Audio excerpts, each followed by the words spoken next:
ہماری زمین کا 71% حصہ اصل میں پانی ہے، اور اس پانی کا زیادہ تر حصہ، خاص طور پر گہرا سمندر، آج بھی ہمارے لیے ایک انوکھی انجان دنیا ہے۔ سوچیں، ہم نے چاند پر 300 گھنٹے گزارے ہیں، لیکن سمندر کی سب سے گہری جگہ پر صرف 3 گھنٹے۔ لیکن اب لگتا ہے کہ اس انجان دنیا کے راز خود بخود سطح پر آ رہے ہیں۔ تو اصل سوال یہ ہے کہ آخر ہو کیا رہا ہے؟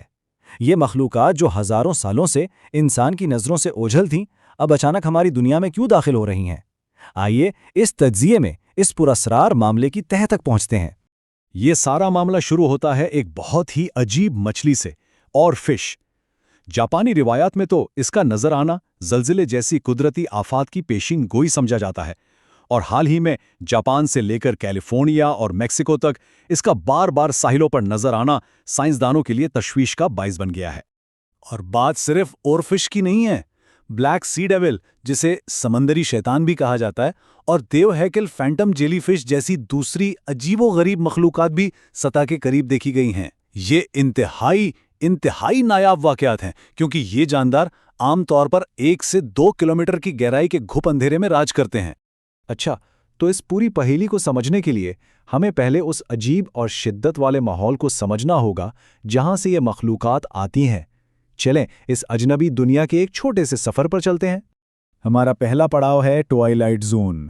یہاں روشنی اتنی کم ہے کہ صرف نیلی روشنی کی کرنیں ہی پہنچ پاتی ہیں، اور اسی وجہ سے یہاں کی مخلوقات نے خود کو حیرت انگیز طریقوں سے ڈھال لیا ہے، جیسے اسٹرابیری اسکوئڈ، جس کی ایک آنکھ بڑی ہے تاکہ وہ اوپر کی ہلکی روشنی کو دیکھ سکے، اور دوسری چھوٹی تاکہ نیچے کے اندھیرے پر نظر رکھ سکے۔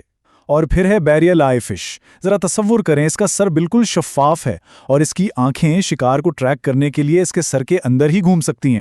اس گھپ اندھیرے میں زندہ رہنے کے لیے ایک سپر پاور کی ضرورت ہوتی ہے، اور وہ ہے بائیولومینسنس، یعنی اپنی روشنی خود پیدا کرنے کی صلاحیت۔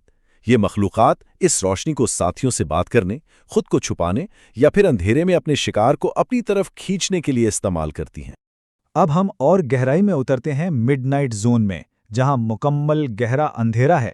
یہاں جائنٹ سکوئڈ جیسی مخلوقات رہتی ہیں جن کی آنکھیں زمین پر موجود کسی بھی جاندار سے بڑی ہیں۔ اور پھر ہے ویمپائر سکوئڈ، جو اپنے نام کے بالکل برعکس خون نہیں چوستا، بلکہ سمندر میں گرنے والے مردہ نامیاتی مادے کھا کر زندہ رہتا ہے۔ ہمارا آخری پڑاؤ ہے ایبیسل زون۔ یہاں پانی کا دباؤ ناقابل یقین حد تک زیادہ اور درجہ حرارت نقطہ انجماد کے قریب ہوتا ہے، لیکن حیرت انگیز طور پر یہاں بھی زندگی موجود ہے۔ ڈمبو آکٹوپس اپنی خوبصورت تیراکی کی وجہ سے مشہور ہے، اور ییٹی کیکڑا جو اپنے پنجوں پر بیکٹیریا کی کھیتی کر کے اپنا کھانا خود اگاتا ہے۔ سوچئے ذرا۔ تو سوال وہی ہے، یہ ساری حیرت انگیز مخلوقات اپنا یہ اجنبی گھر چھوڑ کر اوپر کیوں آ رہی ہیں؟ اس معاملے کو حل کرنے کے لیے ہمیں سمندر کی ایک ایسی حرکت کو سمجھنا ہوگا جو ہر روز انسانی آنکھوں سے چھپ کر ہوتی ہے۔ اسے ڈائل ورٹیکل مائیگریشن یا DVM کہتے ہیں۔ یہ زمین پر ہونے والی سب سے بڑی ہجرت ہے، اور اس کے پیچھے ایک بہت سادہ سی منطق ہے: کھاؤ لیکن خود شکار نہ بنو۔ رات کے اندھیرے میں یہ مخلوقات کھانے کے لیے سطح پر آتی ہیں، اور دن نکلنے سے پہلے شکاریوں سے بچنے کے لیے واپس گہرائی کے اندھیروں میں چلی جاتی ہیں۔ اور یہ کوئی چھوٹی موٹی ہجرت نہیں ہے۔ ہر رات اربوں جانور، جن کا اگر مجموعی وزن کیا جائے تو وہ پوری انسانیت کے وزن سے بھی 25 گنا زیادہ بنتا ہے، وہ یہ سفر طے کرتے ہیں۔ یہ صدیوں سے جاری ایک پوشیدہ معمول ہے۔ لیکن اب اس قدرتی تال میں ایک بہت بڑا خلل پڑ رہا ہے، اور اس کی سب سے بڑی وجہ موسمیاتی تبدیلی ہے۔ ہو یہ رہا ہے کہ جیسے جیسے سمندر کی سطح گرم ہو رہی ہے، یہ گرم پانی ہلکا ہو کر اوپر ایک ڈھکن کی طرح جم جاتا ہے۔ یہ گرم تہ گہرے ٹھنڈے پانی کو سطح کی آکسیجن سے ملنے نہیں دیتی۔ اس کی وجہ سے گہرے سمندر میں دم گھٹنے والے علاقے بن رہے ہیں، یعنی ایسے زونز جہاں آکسیجن کی شدید کمی ہے۔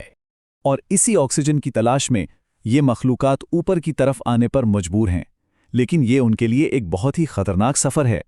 وہ گرم پانی میں رہنے کے عادی نہیں ہیں اور سطح پر موجود شکاریوں کا آسان نوالا بن جاتے ہیں۔ یہ ایک ایسی دنیا ہے جس میں زندہ رہنے کے لیے وہ بنے ہی نہیں ہیں، اور سب سے بڑا خدشہ یہ ہے کہ کئی نسلیں شاید دریافت ہونے سے پہلے ہی ہمیشہ کے لیے ختم ہو جائیں گی۔ موسمیاتی تبدیلی تو ایک طویل مدتی خطرہ ہے، لیکن ایک فوری اور براہ راست انسانی خطرہ بھی ہے جو ان ماحولیاتی نظاموں کو تباہ کر رہا ہے، اور وہ ہے گہرے سمندر میں کان کنی۔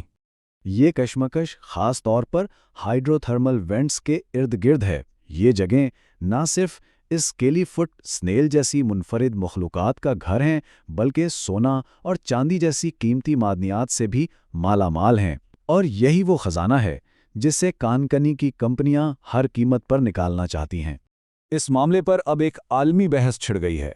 بین الاقوامی سی بیڈ اتھارٹی جو یہ اجازت نامے جاری کرتی ہے شدید دباؤ میں ہے۔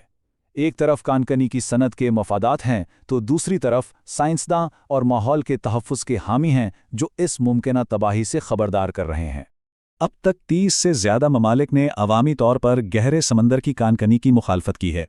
اس سے یہ ظاہر ہوتا ہے کہ یہ ایک اہم عالمی مسئلہ ہے جس پر دنیا واضح طور پر تقسیم ہے۔ یہ ساری صورتحال ہمیں ایک بنیادی سوال پر لا کھڑا کرتی ہے۔ کیا انسانی ترقی کی قیمت ایک پورے اندیکھے ماحولیاتی نظام کی تباہی ہونی چاہیے؟ تو آخر میں سوال یہ پیدا ہوتا ہے کہ جب ہم گہرے سمندر کے بارے میں اتنا کم جانتے ہیں تو کیا ہمیں اس کے وسائل کو اپنی ضرورتوں کی بھیٹ چڑھانے کا کوئی حق ہے؟ ہم ایک ایسی دنیا کی حفاظت کیسے کر سکتے ہیں جسے ہم نے ابھی ٹھیک سے دیکھنا بھی شروع نہیں کیا؟